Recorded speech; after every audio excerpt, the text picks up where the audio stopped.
Yes बेटे, no am audible. Yes Yes, sir. Actually net connection है, और जब कैंपस में आके क्लास हो ना, ऑफिस वगैरह में, तो नेट कनेक्शन प्रॉब्लम ये रहती है। खैर चलो, अभी तो कनेक्ट हो गया net. Now let me continue my point. Just wait, let me share my PPT again.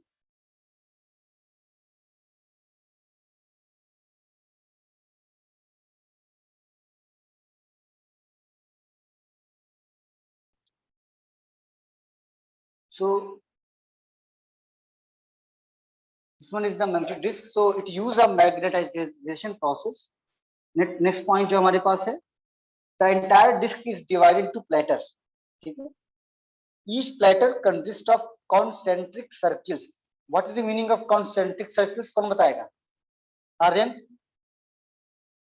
Aryan? Yes, sir. बताया बेटा, क्या होता है concentric circles का मतलब? सर इसमें तो सेंटर पे कंसंट्रिक सर्किट, मतलब इसके चारों ओर ट्रैक्स होते हैं इन अ सर्कुलर वे में। तो ईच ऑफ प्लेट जब हम डेटा यूज करते हैं तो ट्रैक्स मूव करते हैं। देन हम दिस इज concentric circle, जो मैथमेटिकल पॉइंट ऑफ व्यू से बताइए क्या होता है। पढ़ा होगा आपने 12th क्लास में, पैराबोला, सर्किल, इलिप्स, हाइपरबोला। तो concentric सर्कल क्या होता है? सर ऐसे सर्कल जिनका सर ऐसे सर्कल जिनका सेंटर सेम हो। सेम हो ना, जिनका सेंटर मुझे कहते हैं concentric सर्कल का। ये पढ़ा होगा आप लोगों ने। तो कोई चीज पढ़ी हुई है तो उसको अच्छे से पढ़ा हो तो आपको याद रहेगा। याद करने की जरूरत भी नहीं है, आपको समझ में आएगा। आपने न्यूमेरिकल सॉल्व किए होंगे बहुत सारे, है ना, तो वो पता होगा सब। So now let me just go to next. So this is the meaning of concentric circle, तो called as tracks। तो जो concentric circle होते हैं उसे कहते हैं tracks। The tracks are further divided into sectors, which are the smallest division in the disk। तो पहले तो हमारे पास ट्रैक है, जो कि जैसे आप देखा होगा, आपने डीवीडी देखा है या डिस्क देखा होगा ना आप लोगों ने, उसमें सर्किल बने होते नहीं बने होते हैं? बने होते हैं ना डिस्क में, या जो भी सीपीयू वगैरह देखा होगा। तो वो क्या है, सर्किल क्या है, सबका सेंटर एक ही तो होता है, रेडी तरह अलग होती है। सेंटर जो बीच में होता है वही होता है, उसे कहते हैं कॉन्सेंट्रिक सर्किल कहते हैं। और उस सेक्टर में उसे कहते हैं ट्रैक। तो हर सर्किल को कहते हैं ट्रैक कहते हैं, और ट्रैक को फर्दर डिवाइड करते हैं सेक्टर्स में। That is the smallest division in the disk. तो ये फिगर देखिए, दिस इज द सीडी मान लेते हैं, या डीवीडी, जो भी आप कहिए। अब देखिए यहाँ पे क्या है, ये सर्किल बने हुए हैं, तो every circle is known as track, and each track is having same centre. यहाँ देखिए सबका सेंटर क्या है, सबका सेंटर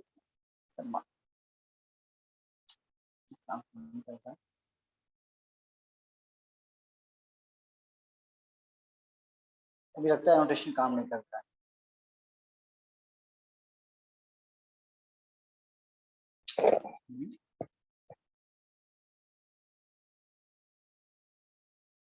ओके चलिए, मैं सर्किल यहाँ पे दिया हुआ है। तो ट्रैक है ना, every track is divided into sectors, ठीक है। तो ट्रैक है, और ट्रैक को कहाँ डिवाइड किया गया है, सेक्टर में डिवाइड किया, दिख रहा है ये, ठीक है। ट्रैक तो आपको दिखता है, और उसको हमने डिवाइड सेक्टर। तो सेक्टर ये समझ में आ गया, फिगर याद रखिएगा। A cylinder is formed by combining the tracks at given radius of a disk pipe. This is the cylinder, okay। Combining the track, तो जितने भी ट्रैक्स हैं उनको कंबाइन कर दिया at a given radius of a disk pipe। ये हमारा cylinder है। There exists a mechanical arm which is called read write head। तो रीड राइट, जैसा जब कोई ड्यूटी लगाती है तो आपके सिस्टम में थोड़ा सा आवाज होती है ना, वो डिस्क जब घूमती है, ठीक है, तो वो क्या कर रही होती है, जो भी डेटा उसके अंदर स्टोर है उसको रीड करते हैं। रीड राइट हेड होता है, वो मूव करता रहता है। जैसे आपने देखा होगा जो बहुत पुराने टाइम के जो होते थे ना, रेडियो ऑडियो होते थे जो डिश लगाने के बाद चलते थे, उसके ऊपर कुछ लगाते थे ना वो लोग, क्या कहते थे उसको, याद है, कुछ पता है आप लोग किसी को? Magnetic tape sir. हाँ उस तरह का, तो वही वो क्या है, वो जो लगा रहे थे वो रीड राइट हेड है, अगर गाना चेंज करना होता तो उठा के कहीं और लगा देते, है ना? तो that is read write head.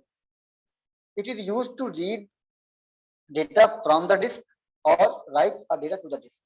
Head has to reach a particular track and then wait for the rotation of the plate. ठीक है, तो हेड क्या होगा पर्टिकुलर ट्रैक पे जाएगा. पर्टिकुलर ट्रैक क्या है, मैंने कहा ट्रैक इज जो आपका ट्रैक है और सेक्टर है, तो पर्टिकुलर ट्रैक पे जाएगा, वहां ट्रैक पे जाके वो सेक्टर में कौन सा उसको रीड करना, वहां पे पर्टिकुलर रीडायरेक्ट को वही मूव करना पड़ेगा. The rotation causes the required sector of the track to come under the read. तो मेरा ट्रैक है, ट्रैक को डिवाइड किया सेक्टर में, तो सेक्टर में डेटा स्टोर है, तो उस सेक्टर पे जाके वो डेटा को रीड करेगा, read write head. Sorry, each platter has two surfaces, top and bottom, and both the surfaces are used to store the data. Each surface has its own read write head. जैसे यहाँ पे है, एक top पे है, एक bottom पे है, तो सबका अपना अपना रीड राइट हेड है. ठीक है, यहाँ पे मेरा आज नोटेशन काम नहीं कर रहा है, वरना मैं आपको बताता इस पर, आज काम नहीं कर रहा.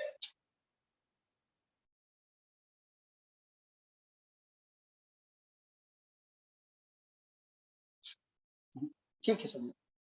So the time taken by the disk to complete an IO request is called the disk service or disk time, disk access time. ठीक है. So then components that contribute to the services time are given as follows: seek time, rotational latency, data transfer rate, controller overhead and queuing delay. ये सब क्या है, components हैं. That जैसे आपको कोई, अब आप डीवीडी लगा देते हैं, आपको तो जो चीज सुनना होता है, देखना होता है, आप देख लेते हैं, बट वो जो डेटा रीड होता है उसके लिए क्या क्या फैक्टर होता है, तो सीक टाइम चाहिए होता है, रोटेशनल लेटेंसी, घूमने में जिसको टाइम कितना लग रहा है, डेटा ट्रांसफर रेट, किस रेट से डेटा ट्रांसफर हो रहा है, कंट्रोलर ओवरहेड, क्यूइंग डिले, कितना डिले क्यों, उसको वेट भी करना पड़ रहा है, नहीं करना पड़ रहा है, ये सारी चीज. तो सीक टाइम क्या होता है, the time taken by the read write head to reach to the desired track. तो ट्रैक पे पहुंचने के लिए जो टाइम लगता है रीड राइट हेड, उसे कहते हैं सीक टाइम. ठीक है, ट्रैक पता है क्या होता है ना, सर्किल ट्रैक है, उस ट्रैक, जैसे मान लिया आप इनर सर्किल है, आउटर मोस्ट सर्किल है, तो इनर सर्किल से ज्यादा किसी में कहीं पहुंचना है, तो वहां से वहां तक पर्टिकुलर सर्किल तक पहुंचने में जो टाइम लगेगा क्या कहलाएगा, seek time. It is the component which contributes the largest percentage of the disk service time. तो मेन टाइम जो है सीक टाइम ही होता है. The lower the seek time, the faster the IO operation. तो input output आपका जितना faster होगा, जितना आपका सीक टाइम कम होगा. Seek time specification include full stroke, average, track to track. Full stroke क्या होता है, full stroke is the time taken by read write head to move across the entire width of the disk from the inner most track to the outer most track. तो आपने कहा था बहुत सारे circle बने हुए थे, तो जो इनर मोस्ट सर्किल था एंड जो आउटर मोस्ट सर्किल, सर्किल का ट्रैक हमारा है, तो वहां से वहां तक जाने में जो टाइम लगता है उसे कहते हैं फुल स्ट्रोक. तो average seek time is equal to 1/3 into full stroke. ठीक है. Track to track is the time taken by the read write head to move between the adjacent track. तो अगर से पर्टिकुलर सेक्टर पे पहुंच गया और उस सेक्टर के बाद, नहीं सॉरी, पर्टिकुलर ट्रैक पे पहुंच गया और उस ट्रैक के बाद सेक्टर में पहुंचने में टाइम लगेगा, उसे कहेंगे track to track time. Rotational latency क्या होती है, this is the time which is taken by the desired sector to come under the read write head, is called rotational latency. Track पे पहुंचने के बाद उस सेक्टर में जाने में टाइम उसे rotational latency. It depends upon the rotation speed of the spindle. Average rotation latency क्या होती है, 1/2 into time taken for full rotation. एक बार रोटेशन में जितना टाइम लगता है उसका हाफ. डेटा ट्रांसफर रेट क्या है, the amount of data that passes under the read write head in a given amount of time is called data transfer rate. The time taken to transfer the data is called transfer time. ये सब क्या है, ये सब terms हैं ना, जो use होंगे न्यूमेरिकल में. सीक टाइम, आपका फाइंड डेटा एक्सेस टाइम, तो एक्सेस टाइम का फार्मूला क्या होगा, seek time plus rotational latency plus data transfer rate. तो what is seek time, what is rotational latency से दिया होगा. It depends on the following factors: number of bytes to be transferred, कितना byte transfer कर रहे हैं आप, 4 byte, 10 byte, 12 byte, 1000 bytes. And rotational speed कितनी है डिस्क की, डेंसिटी ऑफ द ट्रैक कितना है, and speed of the electronics that connect the disk to the computer.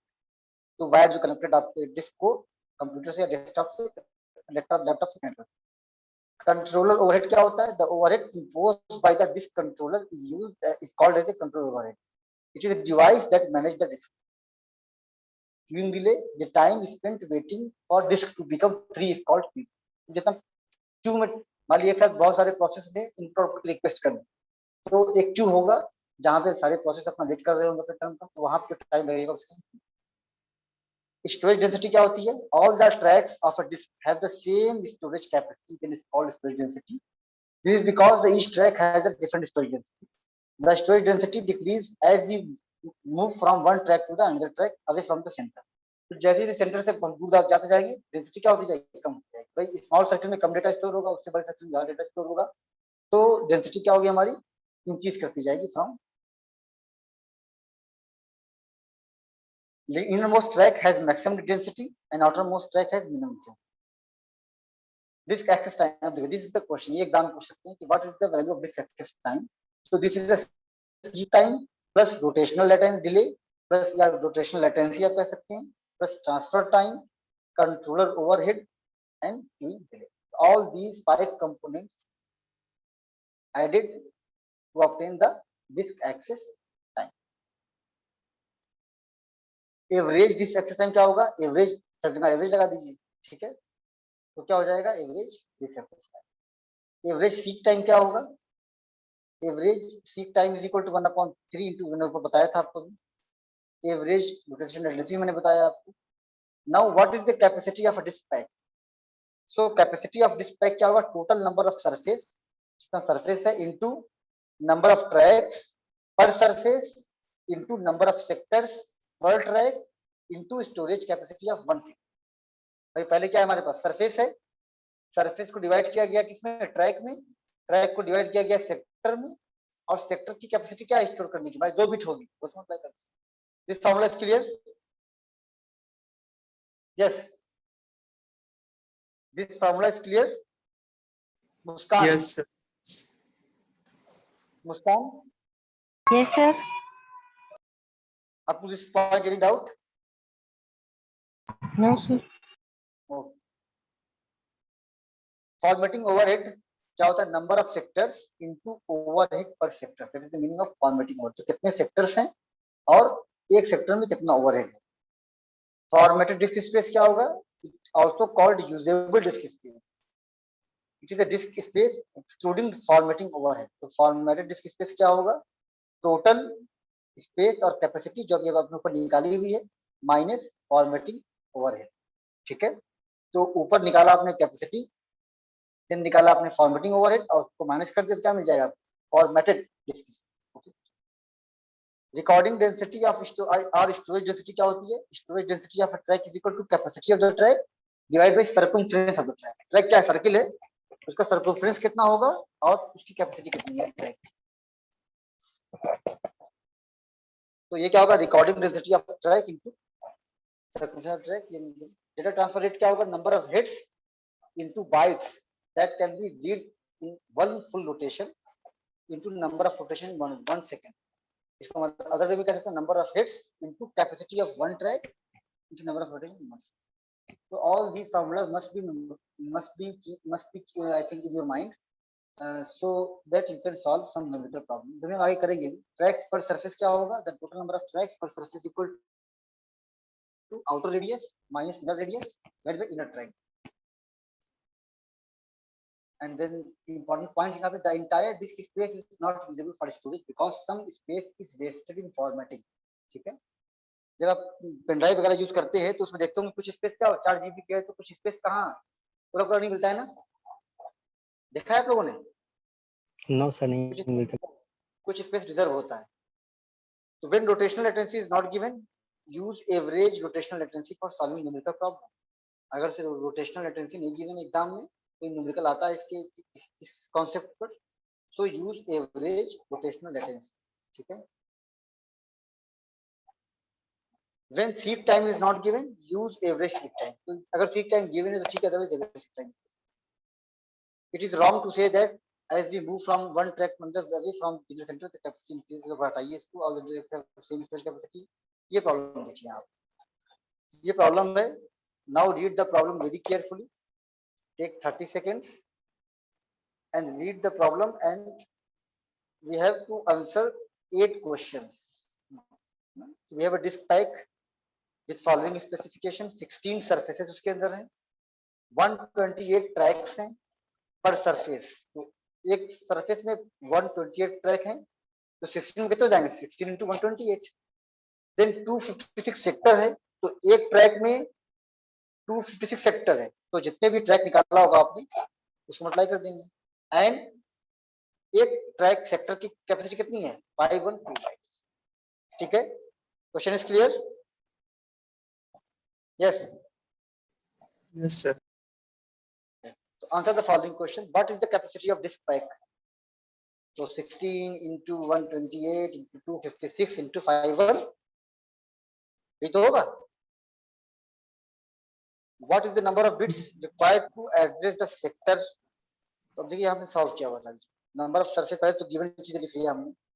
Then capacity of disc क्या होगा, total number of surface into number of tracks into number of sector into number of, कितना देगा, 256 MB. ठीक है, 256 MB की disc है. Clear? Clear कैसे निकाला हमने? Yes, sir. नहीं समझ आया? किसी कोई डाउट है? Aryan Gautam? No, sir, no doubt. Okay. Number of bits required to address sector. तो टोटल नंबर ऑफ सेक्टर कितने हैं हमारे पास, total number of surface into number of tracks per surface into number of sectors per track. तो कितने आया, 16 into 128 into 256 sector, that is two the power 19 sector. तो 19 bits are required. ठीक है. भाई अगर से आपके पास मान लेते हैं 16 नंबर हैं, तो 16 नंबर को रिप्रेजेंट करने के लिए कितने बिट चाहिए होंगे, लॉग ले लीजिए उसका, या टू द पावर 4 कर दिए तो 4 बिट चाहिए होंगे. ये तो होता है, ये तो नहीं पढ़ाया था हमने अपने पेजिंग में, ये तो पढ़ा था क्यों? Yes, sir. हाँ बस Yes, sir. पावर तो 19 बिट्स आर. Sir, ठीक है. हाँ यस प्लीज बताएं. सर ये last 2 raised to the power 19. Sir इसको मल्टीप्लाई करके देख लीजिएगा. सर ये होगा sir 2 raised to the power 70. देखिए 2 की पावर 4 होगा और 128 कितना होगा. अच्छा देखिए अब इसमें अभी एक काम करते हैं, अभी एक मिनट